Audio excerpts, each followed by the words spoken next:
سلاو رحمت برکت دلوانیا خدا لسر و توان به گلی باورمندین هیجا و مروفین برومت دوی ام بی بزان بن هر دو دنیا گریدای هون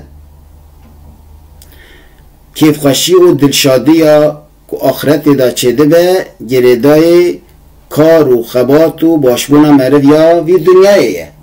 گر مرد وی دنیای دا باش به قنج به هیجا به خناس و خداناس به مروف حزبه و رعایتا ماوی مروفان کربه و جمروفاهی فهم کربه پایستانده به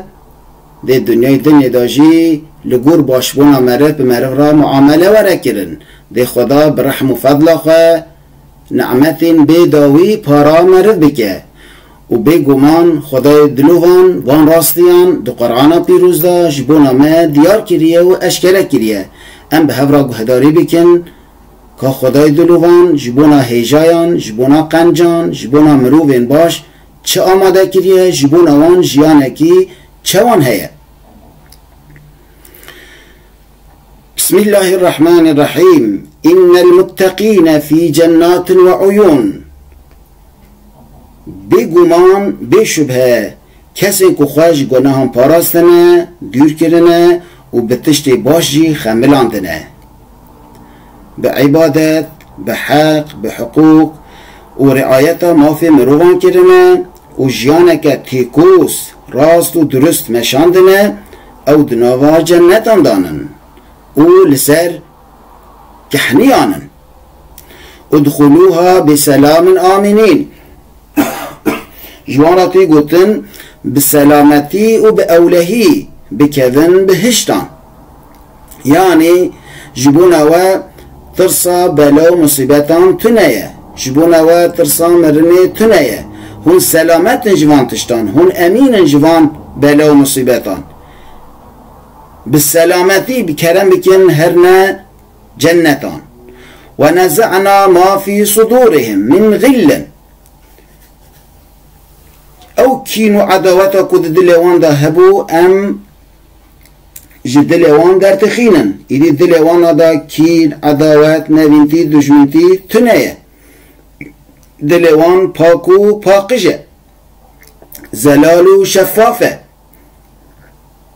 إخوانا او کسانا دناوا جنت دا براستی دبنا براج هفرا و جهفدو حزکن علا سرورن لسروان قنپان قلتوغ و تختان متقابلین پیشبر هفدونه یعنی پیشبر هفده رمشتینه لسروان قلتوغ و قنپین کو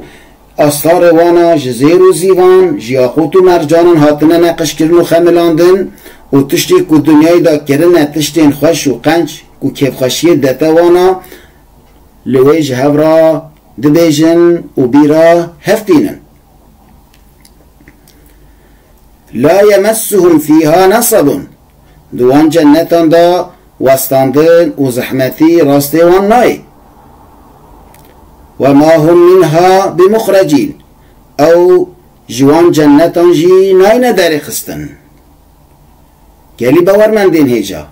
بله 4 آیتین کرتن لی به اعتبار نوارو کاخه تجی کیف خشی دلشادی و نعمتن کسی کو بخوازن بگی هجنه وان نعمتان وان کیف خشیان وان دلشادیان دوی خواه جریا حق جریا مروواهی دور نکن امرو فرمان خدا پیک بینن لپی نفس خواه لپی خرابان لپی فساد و شیطانان نچن داکو لایقی وان نعمتان ببن خدای دلوان متوانجی لایقی وان نعمتان بکه و مجری حق جدا نکه انشاءالله. سوره حجر آیت 45 حتی 48